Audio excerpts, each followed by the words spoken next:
कि जो 20 सांसदों ने स्पीकर को चिट्ठी दी थी, मर्जर की बात की थी, एनसीपीआई के साथ सपोर्ट की बात की थी एनडीए के बाद, इसके बाद सोर्सेज की माने तो स्पीकर की तरफ से मेल गया है ममता कैंप में कि आइए बात करिए, दोनों तरफ की बातें सुनने के बाद ही कोई फैसला लिया जाए। हाँ, ये मैंने भी देखा है, न्यूज़ में देखा है और आपके ट्विटर हैंडल पे ही देखा है मैंने कि उन्होंने शायद 2 बजे मेल किया था अभिषेक बैनर्जी जी को, बिकॉज तृणमूल के अभी तक तृणमूल के party floor leader in the Lok Sabha is mister Abhishek Banerjee.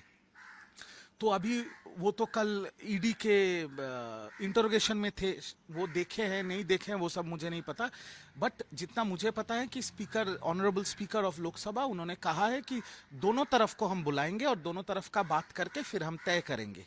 अभी 20 सांसद चले गए हैं एनसीपीआई में, बट उसी गुट से ये खबर आ रहा है कि NCPI is a temporary arrangement.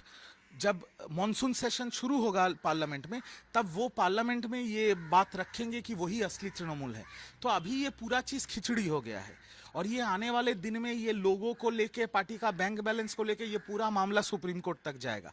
तो देखना यह है कि जब 20 जुलाई को पार्लियामेंट खुल रहा है मॉनसून सेशन के लिए, तब देखना पड़ेगा कि जब दोनों तरफ के लोगों को लेके, टीएमसी के दोनों तरफ के सांसदों को लेके जब स्पीकर साहब बैठेंगे तो तब क्या निकलता है वो तो तभी पता चलेगा। सुदीप बंदोपाध्याय ने बात करेंगे, जो भी होगा वो देखा जाएगा बात पे। तो अभी ये लेकिन मुद्दा है कि लोगों किसके पास जाए। देखिए, आपको एक चीज समझना पड़ेगा, ये जो 20 सांसद हैं इन्होंने ये चले गए हैं एनसीपीआई में, मर्ज कर लिए हैं।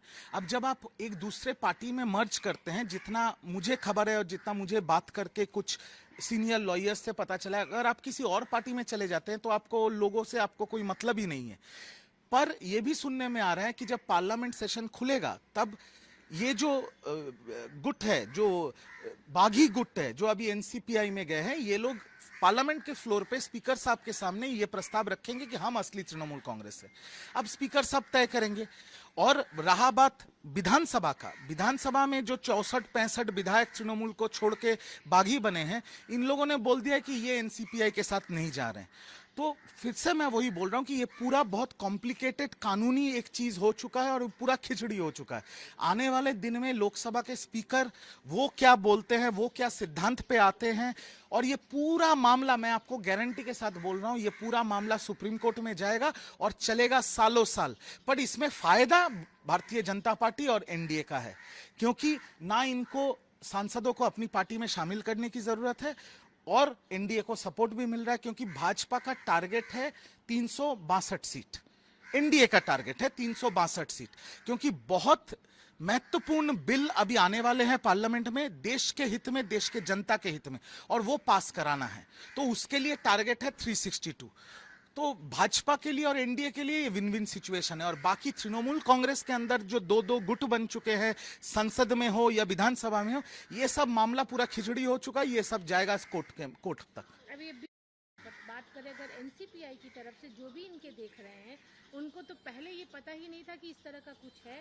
अभी वो राजी हुए कि ठीक है, अगर ये हित की बात है तो हम बैक देंगे साथ। हाँ, तो क्योंकि एनसीपीआई का अगर आप इतिहास देखेंगे तो इनका हेड ऑफिस है हावड़ा में, बट ये त्रिपुरा का एक रजिस्टर्ड पार्टी है जो पहले से ही एनडीए के सपोर्टिव पार्टी है। तो पहला दिन शायद उनके पास इंफॉर्मेशन नहीं था, अभी सबने मान लिया इस चीज को। और मुझे जितना पता है कि एनसीपीआई के भी अभी लीडर बन गए हैं काकोली घोष दस्तीदार जी, जो हमारे सांसद हैं, तो एनडीए को तो सपोर्ट मिल रहा है। तो मैं इसीलिए बोल रहा हूं, तृणमूल कांग्रेस का जो सिचुएशन है वो कानूनी मार पेंच की वजह से खिचड़ी हो चुका है, ये सुप्रीम कोर्ट तक जाएगा। और लोकसभा के स्पीकर क्या बोलेंगे ये देखना है पूरा देश को। बाकी एनडीए और भाजपा के लिए विन विन सिचुएशन है, उनको सपोर्ट भी मिल रहा है और उनका बिल पास कराने में उनको आसानी होगी। काकोली घोष दस्तीदार की जो बात कर रहे थे, डिमांड की है। हाँ, वो मैंने भी सुबह ट्वीट किया है, आपके एजेंसी से ही मैंने देखा है। देखिए, बात यह है कि बहुत बार हमने ये सुना है कि बहुत सारे महिला सांसद, सिर्फ काकोली घोष दस्तीदार जी नहीं, अभी तृणमूल में है, मैं नाम नहीं ले रहा हूं, ऐसे भी महिला सांसद जिन्होंने दीदी को और अभिषेक बैनर्जी को भी बहुत बार कंप्लेन किया था कल्याण बैनर्जी जी का बर्ताव को लेके और उनके भाषा को लेके पार्टी के अंदर में। और ये मैं पार्टी के इनसाइडर की तरह से मैं बोल रहा हूं। कभी कंप्लेन वगैरह नहीं हुआ है, सबने चेयरपर्सन को कंप्लेन किया था और अभिषेक बैनर्जी जी को कंप्लेन किया था, जो पार्टी के अंदर सिमट गई बात है। पर अब काकोली जी ने ऑफिशियल लेटर दिया है लोकसभा के स्पीकर को। अब लोकसभा के स्पीकर इसके ऊपर छानबीन करेंगे और अगर इसमें सच्चाई निकलती है, जो जो बातें लिखी गई हैं उसमें कुछ तो सच्चाई है ही, ये मुझे भी पता है। उसके बाद स्पीकर क्या सिद्धांत लेते हैं वो तो माननीय स्पीकर के ऊपर है। ममता बनर्जी जब मुख्यमंत्री थी था, लेकिन कल देखा गया कुणाल घोष उन्हीं के पार्टी के तृणमूल के विधायक है, जब वो वहां से निकल रहे थे एक स्थानीय लड़के ने उनके सिर पर अंडा मारा। बड़ी बात है, उन्होंने कंप्लेन भी की है, प्लस ये भी बोला जा रहा है कि हम खतरे में हैं क्योंकि कोई भी इस तरह का कर रहा है। एक अंडा टेंडेंसी जो शुरू की गई है उसकी वजह शुभेंदु अधिकारी है। देखिए, मैं एक चीज साफ साफ आपको कहना चाहता हूं, कल जो कुणाल घोष के साथ जो वाकया हुआ इसका मैं कठोर तरीके से निंदा करता हूं। कुणाल घोष व्यक्ति फैक्टर नहीं है। भूतपूर्व मुख्यमंत्री Mamata Banerjee is a Z category protectee. उनके घर में तृणमूल कांग्रेस के एक जीते हुए विधायक, जो आज भी विधायक हैं, वो पार्टी के मीटिंग में जाते हैं और उनके घर के बाहर मीडिया को बाइट देने के टाइम उनके ऊपर यह हमला होता है। ये सिर्फ फिजिकल अटैक नहीं है, ये एक मेंटल अटैक भी है।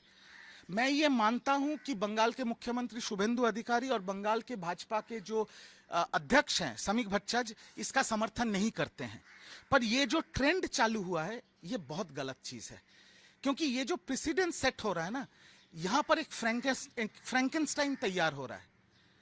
34 साल के बाद लेफ्ट भी चला गया था, 15 साल के बाद तृणमूल चला गया, अगले 15, 20, 25 साल के बाद कभी ना कभी भाजपा जाएगा। अगर ये बेंचमार्क सेट होता है, लोकतांत्रिक राजनीति में ये सब का कोई जगह नहीं है। अगर आपको कुणाल घोष पसंद नहीं है, वो लड़का का भी मैंने बाइट देखा, उसने बोला इन्होंने बहुत अत्याचार किया, ये वो फलाना। अगर आपको कुणाल घोष पसंद नहीं है, या कुणाल घोष या तृणमूल या किसी भी विपक्ष की पार्टी का नेता के ऊपर आपका कोई आरोप है, आप थाने में जा सकते हैं, आप FIR कर सकते हैं। ये जो हो रहा है ना, ये अंडा फेंकने वाला चीज, ये लोकतांत्रिक राजनीति का हिस्सा कभी नहीं हो सकता, क्योंकि ये आने वाले दिन में ये प्रेसिडेंस अगर रह जाएगा ना, तो इसका और गंदा रूप आगे सामने आएगा। मुझे विश्वास है कि बीजेपी इसका समर्थन नहीं करती है, और आपके चैनल के माध्यम से मैं बंगाल के मुख्यमंत्री शुभेंदु अधिकारी जी और बंगाल के भाजपा के अध्यक्ष समीक भट्टाचार्य जी को ये निवेदन करूंगा और अनुरोध करूंगा कि इसके ऊपर कठोर से कठोर कार्रवाई की जाए। ये अंडा वाला जो फेंकने वाला जो नाटक अभी बंगाल में शुरू हुआ है, ये बंद होना चाहिए, क्योंकि पुलिस प्रशासन सामने खड़ी रहती है पर एक्शन नहीं लेती है।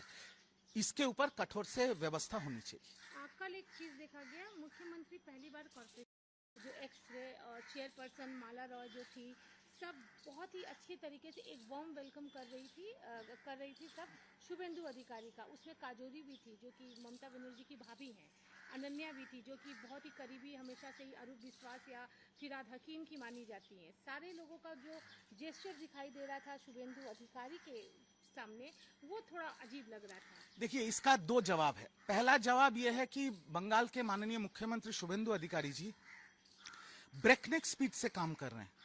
उन्होंने 1.5 महीना में बंगाल में जो डेवलपमेंट का काम किया है वो पिछले 10 साल में नहीं हुआ है। अद्भुत स्पीड से वो काम कर रहे हैं, और वो बार बार ये बात बोल रहे हैं कि बंगाल के लिए, बंगालियों के लिए और बंगाल के डेवलपमेंट के लिए हम सबको लेके चलेंगे। ये तो फैक्ट है कि तृणमूल जमाने में विपक्ष के किसी नेताओं को बुलाया नहीं जाता था।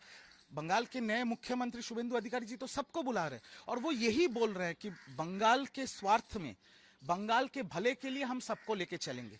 तो it is a fantastic gesture, बहुत अच्छा वो काम कर रहे हैं, इसको लेके मैं कुछ नहीं बोल सकता।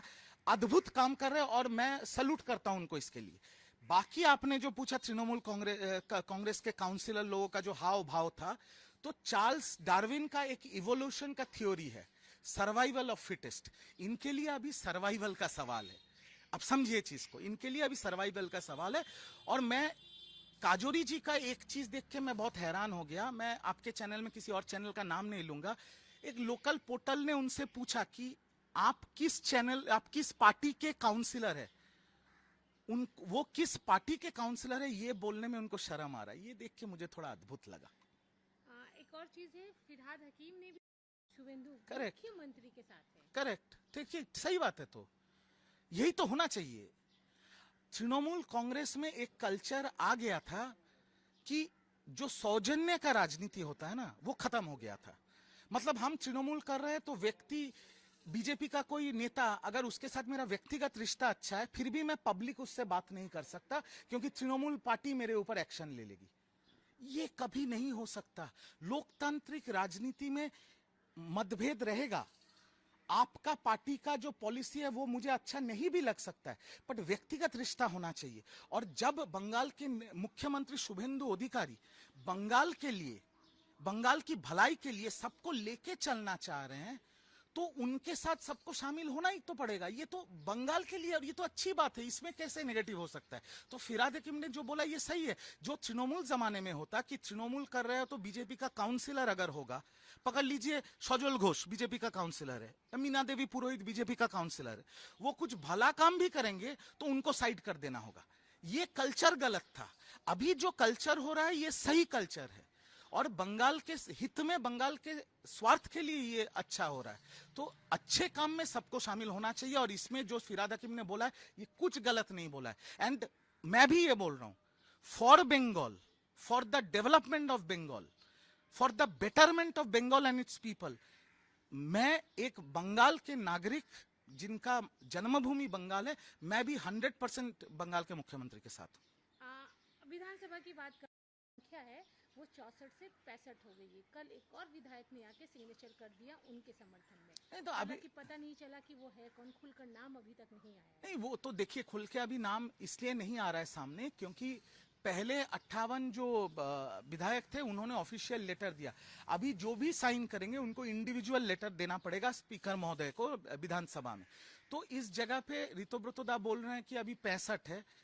आने वाले 1 महीने में ये अगर 75 भी हो जाएंगे तो मुझे कोई आश्चर्य नहीं होगा। ये सीधा बात मैं आपके कैमरा के सामने बोलूं, 75 भी हो जाएगा तो मुझे कोई आश्चर्य नहीं होगा।